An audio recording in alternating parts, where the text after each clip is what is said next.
ಸಿರಿನ್ ಡಿಜಿಟಲ್ಗೆ ಸ್ವಾಗತ. ನಾನು ಶಕುಂತಲಾ.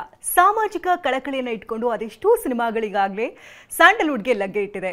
ಪ್ರಮುಖವಾಗಿ ನೋಡೋದಾದ್ರೆ ಒಂದು ಮುಟ್ಟಿಯ ಕತೆ, ನಾನು ಅವನಲ್ಲ ಅವಳು, ಎಡಗೈಯೇ ಅಪಘಾತಕ್ಕೆ ಕಾರಣ, ಈ ರೀತಿಯ ಸಿನಿಮಾಗಳು ಜನರ ಮನಸ್ಸನ್ನ ಗೆದ್ದಿದೆ. ಇದೇ ರೀತಿಯ ಕಥಾ ಹಂದರವನ್ನ ಇಟ್ಕೊಂಡು ಇದೇ ತಿಂಗಳ 24ನೇ ತಾರೀಕಿನಂದು ಸ್ಯಾಂಡಲ್ವುಡ್ನ ಥಿಯೇಟರ್ಗೆ ಲಗ್ಗೆ ಇಡೋದಕ್ಕೆ ಶುರುವಾಗಿದೆ ಬಿಳಿ ಚುಕ್ಕಿ ಹಳ್ಳಿ ಹಕ್ಕಿ ಎನ್ನುವಂತಹ ಸಿನಿಮಾ. ಈ ಸಿನಿಮಾದ ಕಥಾ ಹಂದರ, ಯಾವ ಉದ್ದೇಶದಿಂದ ಈ ಸಿನಿಮಾವನ್ನು ಮಾಡಿದ್ದಾರೆ, ಇದರ ಸಂಪೂರ್ಣ ವಿವರವನ್ನು ಪಡ್ಕೊಳ್ಳೋಣ. ಸಿನಿಮಾ ತಂಡ ಈಗಾಗಲೇ ನಮ್ಮೊಟ್ಟಿಗಿದೆ. ಬನ್ನಿ ಕಾರ್ಯಕ್ರಮಕ್ಕೆ ವೆಲ್ಕಮ್ ಮಾಡೋಣ. ಆರ್ಟಿಸ್ಟ್ ರವಿ ಭಟ್ ಅವರು ಸರ್, ಕಾರ್ಯಕ್ರಮಕ್ಕೆ ಸ್ವಾಗತ ತಮಗೆ. ನಮಸ್ಕಾರ. ಹಾಗೆ ಈ ಚಿತ್ರದ ನಟ, ನಿರ್ದೇಶಕ, ನಿರ್ಮಾಪಕ ಹಾಗೆ ಮಹಿರಾ ಸಿನಿಮಾ ಈ ಹಿಂದೆ ಎಲ್ಲ ನೀವು ನೋಡಿದ್ರಿ, ಡೈರೆಕ್ಟರ್ ಆಗಿದ್ರು. ಸೊ ಮಹೇಶ್ ಕೂಡ ಅವ್ರು ನಮ್ಮೊಟ್ಟಿಗಿದ್ದಾರೆ. ಅವ್ರನ್ನೂ ಕೂಡ ಕಾರ್ಯಕ್ರಮಕ್ಕೆ ವೆಲ್ಕಮ್ ಮಾಡೋಣ. Welcome to the show. Thank you ma'am. ಇನ್ನು ಪೆಪ್ಪೆ ಸಿನಿಮಾದ ಮೂಲಕ ಮುಂಬೈನ ಹುಡುಗಿ ಕನ್ನಡ ಚಿತ್ರರಂಗಕ್ಕೆ ಲಗ್ಗೆ ಇಟ್ಟಿಗಾಗಲೇ ಎಲ್ಲರ ಮನಸ್ಸನ್ನ ಗೆದ್ದಿದ್ದಾರೆ. ಅವ್ರನ್ನೂ ಕೂಡ ವೆಲ್ಕಮ್ ಮಾಡ್ಕೊಳ್ಳೋಣ. ಬನ್ನಿ. ಕಾಜಲ್ ಕುಂದರ್ ಅವರು, welcome to the show. So ಮೊದಲಿಗೆ ಮಹೇಶ್ ಗೌಡ ಅವ್ರ ಹತ್ರ ಮಾತಾಡೋಣ. ಸಾಮಾಜಿಕ ಕಳಕಳಿ ಸಿನಿಮಾ ಅಂದ ತಕ್ಷಣ ಎಲ್ಲೋ ಈ ಸಿನಿಮಾಗಳನ್ನ ಕೇವಲ ಒಂದು ಅವಾರ್ಡ್ ವಿನ್ನಿಂಗ್ಗೋಸ್ಕರ ಮಾಡ್ತಾರೆ ಅನ್ನುವಂಥದ್ದು ಜನರ ಮನಸ್ಸಿನಲ್ಲಿ. ಇದು ಒಂದು ವರ್ಗದ ಸಮಸ್ಯೆ ಅಲ್ವಾ, ಯಾಕೆ ನೋಡಬೇಕು ಅನ್ನುವಂಥದ್ದು ಕೆಲವರ ಪ್ರಶ್ನೆಗಳಾಗಿರುತ್ತೆ.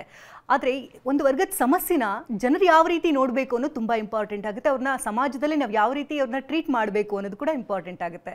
ಸೊ ಇದೇ ರೀತಿಯಾಗಿ ನೋಡೋದಾದರೆ ಬಿಳಿ ಚುಕ್ಕಿ ಹಳ್ಳಿ ಹಕ್ಕಿ ಎನ್ನುವಂಥ ಸಿನಿಮಾವನ್ನು ನೀವು ನಿರ್ದೇಶನ ಮಾಡಿದಿರಿ, ನಟರಾಗೂ ಕೂಡ ಅಭಿನಯಿಸಿದ್ದೀರಿ. ಏನೇ ಸಿನಿಮಾದ ಉದ್ದೇಶ, ಏನಿದು ಟೈಟಲ್? ಇವಾಗ ಬಿಳಿ ಚುಕ್ಕಿ ಹಳ್ಳಿ ಹಕ್ಕಿ, ಇವಾಗ ಅವಾರ್ಡ್ಗೆ ಅಂತ ಹೇಳಿಸಿ right award is the right reward that we get from the audience ಅಂತ ಹೇಳ್ತಾರೆ. ಆಡಿಯನ್ಸಿಂದ ಬರೋ ರಿವಾರ್ಡೇ ನಮಗೆ ರೈಟ್ ಅವಾರ್ಡ್ ಅಂತ. ಬಟ್ ಅದನ್ನು ಫಸ್ಟು ಗಮನದಲ್ಲಿ ಇಟ್ಕೊಳ್ದೇನೆ ನಮಗೇನು ಅಂತ ಹೇಳಿದ್ರೆ, ಒಂದು ಕಾನ್ಸೆಪ್ಟ್ ಇವಾಗ ಏನೇ ಮಾಡಿದ್ರು ಇವತ್ತರೆಗೂ ಕನ್ನಡ ಇಂಡಸ್ಟ್ರಿನಲ್ಲಿರ್ಬೋದು ಇಲ್ಲ ಚಿತ್ರರಂಗದಲ್ಲಿರ್ಬೋದು ಈ ಥರ ಕಾನ್ಸೆಪ್ಟ್ಸ್ ಯಾರು ಟಚ್ ಮಾಡಿರಲಿಲ್ಲ ಅನ್ನೋದು ಫಸ್ಟ್ ಒಂದು ಹುಕ್ ಪಾಯಿಂಟ್ ನಮಗೆ ಆಗೋಂಥದ್ದು. ಎರಡನೇದು, ಈ ಥರ ಒಂದು ಸಮಸ್ಯೆ ಬಗ್ಗೆ ವಿಟಿಲಿಗೋ ಅಂತ ಏನು ಹೇಳ್ತಾರೆ, ಕನ್ನಡದಲ್ಲಿ ತೊನ್ನು ಅಂತ ಇರುತ್ತೆ, ಬೇರೆ ಬೇರೆ ಭಾಷೆಯಲ್ಲಿ ಬೇರೆ ಬೇರೆ ಥರ ಕರೀತಾರೆ. ಇದನ್ನು ನೀವು ನೋಡಿರ್ತೀರ, ಬಟ್ ಎಷ್ಟೊಂದು ಜನಕ್ಕೆ ಅರಿವಿರಲ್ಲ, ಎಷ್ಟೊಂದು ಜನಕ್ಕೆ ಇದ್ರ ಬಗ್ಗೆ ಎಜುಕೇಷನ್ ನಾಲೆಜ್ ಇರಲ್ಲ. ಬಟ್ ಇದನ್ನು ನಾವು ಒಂದು ಆರ್ಟ್ ಮೂಲಕ ಇಲ್ಲಾಂದರೆ ಆರ್ಟ್ ಫಿಲ್ಮ್ ಥರ ಮಾಡ್ದೇನೆ ಒಂದು ಕಮರ್ಷಿಯಲ್ ಮೂಲಕ ಒಂದು ನಗುನಿಟ್ಕೊಂಡು, ಒಂದು ಫ್ಯಾಮಿಲಿನಿಟ್ಕೊಂಡು, ಒಂದು ಕಾಮಿಡಿ ಇಟ್ಕೊಂಡು, ಒಂದು ರೊಮ್ಯಾನ್ಸ್ ಇಟ್ಕೊಂಡು ಜನಕ್ಕೆ ಹೇಗೆ ಹೇಳ್ಬೋದು ಅನ್ನೋದು ಒಂದು ಉದ್ದೇಶ ಇತ್ತು ನಮಗೆ. ಸೊ ಅದರಿಂದ ಈ ಥರ ಒಂದು ಸಮಸ್ಯೆ ಬಗ್ಗೆ ನಾವು ಅಳ್ತಾ ಹೇಳೋದಕ್ಕಿಂತ ನಗ್ತಾ ಜನನ ಅಳಿಸಿದ್ರೆ ಹೇಗಿರುತ್ತೆ, ಇಲ್ಲ ಅವರು ಅಳ್ತಾ ನಕ್ಕಿದ್ರೆ ಹೇಗಿರುತ್ತೆ ಅನ್ನೋದು ಒಂದು ಪ್ರಯತ್ನ ಅಷ್ಟೇ ನಮಗೆ. ಸೊ ಈ ಥರ ಒಂದು ಸೆನ್ಸಿಟಿವ್ ವಿಷಯನ ತುಂಬ ಗಂಭೀರ್ಯವಾಗಿ ನಾವು ತುಂಬ ಸೀರಿಯಸ್ ಆಗಿ ಹೇಳ್ಬಿಟ್ರೆ ಅದು ಬೇರೆ ಥರ ಭಾಷಣ ಆಗೋಗುತ್ತೆ ನಮಗೆ. ಸೊ ಎಲ್ಲ ವಿಷಯಗಳನ್ನ ಗಮನದಲ್ಲಿ ಇಟ್ಕೊಂಡು ಈ ಸಿನಿಮಾ ಮಾಡಬೇಕು ಅಂತ ಸೂಕ್ಷ್ಮವಾಗಿ ಜನರ ಮನಸ್ಸನ್ನು ಗೆಲ್ಲೋದಕ್ಕೆ ಹೊರಟಿದ್ದೀರಿ. ಹೌದು, ಅದರಿಂದನೇ ಬಿಳಿ ಚುಕ್ಕಿ ಹಳ್ಳಿ, ನಾನು ಬಿಳಿ ಚುಕ್ಕಿ, ಈಕೆ ಹಳ್ಳಿ ಹಕ್ಕಿ. ಓಕೆ, ಸೊ ಹಳ್ಳಿ ಹಕ್ಕಿನ ಮಾತನಾಡ್ಸೋಣ. ಆಕ್ಚುಲಿ ಮುಂಬೈ ಹಕ್ಕಿ ಕರ್ನಾಟಕಕ್ಕೆ ಹೇಗೆ ಬಂತು ಅನ್ನೋದೇ ಎಲ್ಲರ ಪ್ರಶ್ನೆ. ಜೊತೆಗೆ ತುಂಬಾ ಚೆನ್ನಾಗಿ ಕನ್ನಡ ಮಾತನಾಡ್ತಾ ಇದ್ದಾರೆ, ಅದೊಂದು ರೀತಿ ಖುಷಿ ಅನ್ಸುತ್ತೆ. ಯಾಕಂದ್ರೆ KTM ಪೆಪ್ಪೆನಲ್ಲೆಲ್ಲ ನೋಡಿದ್ವಿ ನಿಮ್ಮನ್ನ. ಈ ಹಳ್ಳಿ ಹಕ್ಕಿಯಾಗಿ ಹೇಗೆ ಆಯ್ಕೆ ಆದ್ರಿ ಅಂತ? ಹಳ್ಳಿ ಹಕ್ಕಿಯಾಗಿ ಮೈಸೂರ್ದು ಚಾಯ್ಸ್ ಅದು. ಸೊ ನಾನು ಆಡಿಷನ್ ಕೊಟ್ಟಿದ್ದೀನಿ ಈ ಸಿನಿಮಾಗೋಸ್ಕರ. ಸೊ ಆಡಿಷನ್ ಕೊಟ್ಟಿದ್ಮೇಲೆ ಇವ್ರು ಹೇಳಿದರು ನಾನು ಸೆಲೆಕ್ಟ್ ಆಗಿದ್ದೀನಿ ಅಂತ. ಆ್ಯಕ್ಚುಲಿ ಅವ್ರು ನನಗೆ ಸ್ಟೋರಿ ನರೇಟ್ ಮಾಡುವಾಗಲೇ ತುಂಬ ಡಿಫ್ರೆಂಟ್ ಕಾನ್ಸೆಪ್ಟ್ ಅಲ್ವಾ, ಈ ಥರ ಕತೆ ನಾನು ಕೇಳಿರಲಿಲ್ಲ. ಸೊ ತುಂಬ ಖುಷಿ ಆಯಿತು. I should be part of it ಅಂತ ಅನಿಸ್ತು. ನನ್ನ ಫಿಲ್ಮೋಗ್ರಫಿಯಲ್ಲಿ ಈ ಥರ ಒಂದು ಫಿಲ್ಮ್ ಬಂದರೆ I think it's a plus for me also.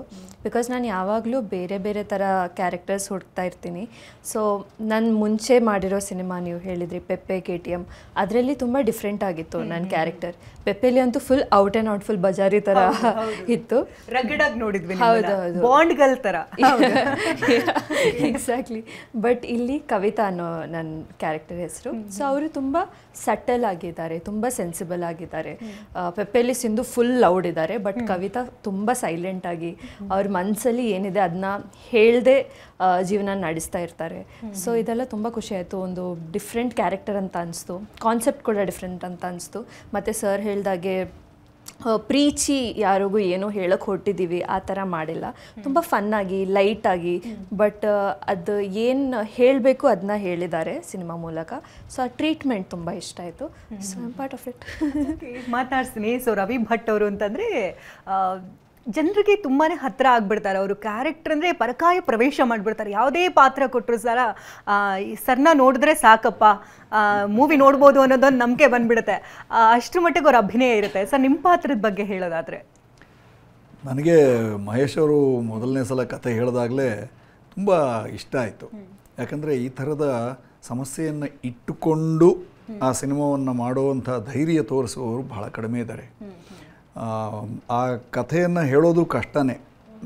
ಆ ಸಮಸ್ಯೆ ಇಲ್ಲದೆ ಇದ್ದರೆ ಕಥೆ ಹೇಳೋದು ಕಷ್ಟ. ಒಂದು ರೀತಿಯಲ್ಲಿ ಅದು ಭಾರಿ ಇಕ್ಕಟ್ಟಿನಲ್ಲಿ ಸಿಕ್ಕಿಸುವಂತಹ ಒಂದು ಸಿಚುವೇಶನ್ನು. ನಿಮಗೆ ಆ ಸಮಸ್ಯೆ ಇಲ್ಲದೆ ಇದ್ದರೆ ಅದು ಏನು ಅಂತ ಗೊತ್ತಾಗಲ್ಲ.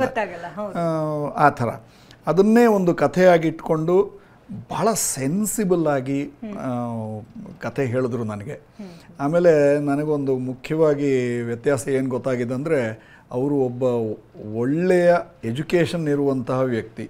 ನಮ್ಮ ಕನ್ನಡ ಸಿನಿಮಾ ಉದ್ಯಮದಲ್ಲಿ ಆ ಥರದವರು ಕಡಿಮೆ ಸಿಗ್ತಾರೆ. ಚೆನ್ನಾಗಿ ಒಂದು ಕ್ಯಾರೆಕ್ಟರ್ ಆರ್ಕ್ ಇಟ್ಟುಕೊಂಡು ಬರೆಯುವಂತಹ ತಾಕತ್ತಿದೆ ಅವರಿಗೆ. ಆ ಥರದ ಕ್ಯಾರೆಕ್ಟರೈಸೇಷನ್ ಕೊಟ್ಟಾಗ ನನಗೆ ತುಂಬ ಇಷ್ಟ. ನಿಮ್ಮ ಪಾತ್ರದ ಬಗ್ಗೆ ಅಂದರೆ ನೀವು ಇಲ್ಲೂ ಕೂಡ ಜೆಂಟ್ಲ್ಮನ್ ಆಗಿ ಕಾಣಿಸ್ಕೊಳ್ತೀರಾ ಅಥವಾ ಸ್ವಲ್ಪ ತಮಾಷೆ ಕೀಟ್ಲೆ ಅದೆಲ್ಲ ನೋಡಬಹುದಾ ಅಂತ? ಕೀಟ್ಲೆ ತಮಾಷೆ ಎಲ್ಲ ಯಾವಾಗಲೂ ಇರುವಂಥದ್ದೇ ಪಾತ್ರದಲ್ಲಿ. ಆದರೆ ಕ್ಲೈಮ್ಯಾಕ್ಸ್ನಲ್ಲಿ ರಿವೀಲ್ ಆಗುವಂಥ ಒಂದು ಸೀಕ್ರೆಟ್ ಇದೆ. ನಮ್ಮ ಮಗಳು ಯಾಕೆ ಯಾರ ಹತ್ರ ಏನು ಮಾತಾಡದೆ ಒಳಗೆ ಏನೋ ಇಟ್ಟುಕೊಂಡು ಹಾಗೆ ಯಾಕೆ ಆ ಪಾತ್ರ ಇದೆ ಅನ್ನೋದನ್ನು ತಂದೆಯ ಪಾತ್ರಕ್ಕೆ ಮಾತ್ರ ಹೇಳಿರ್ತಾಳೆ. ಆ ಪಾತ್ರವನ್ನು ಕ್ಲೈಮ್ಯಾಕ್ಸ್ನಲ್ಲಿ ರಿವೀಲ್ ಮಾಡುವಂಥದ್ದಿರುತ್ತೆ.